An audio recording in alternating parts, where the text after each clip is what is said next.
আসসালামু আলাইকুম প্রিয় দর্শক, কুড়িগ্রামের রৌমারী মির্জাপাড়া সেই জম্পেশ সেমিফাইনাল দেখতে পাচ্ছেন শুরু হয়েছে। একদিকে রয়েছে কিং অফ কাবাডি তুহিন তরফদারের নেতৃত্বে গোয়ালগ্রাম হাডুডু একাদশ, অন্যদিকে বাংলাদেশের দ্বিতীয় টাইগার খ্যাত বাপ্পি টাইগারের নেতৃত্বে রয়েছে বামনের চর। সুপ্রিয় দর্শক, এই খেলাটি আপনারা অনেকেই লাইভ দেখতে চেয়েছিলেন, দুঃখের বিষয় নেট সমস্যাজনিত কারণে লাইভ করতে পারেনি।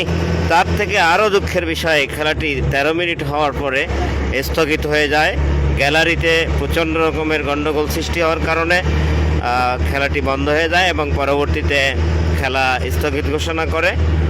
সর্বশেষ আমরা জানতে পেরেছি অবশ্য ক্যাপ্টেন তুহিন তরফদারের টিমকে বিজয়ী ঘোষণা করা হয়েছে।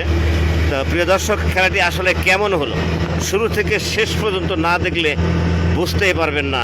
আসলে এতটা জম্পেশ লড়াই ছিল, এতটা আকর্ষণীয় ম্যাচ ছিল।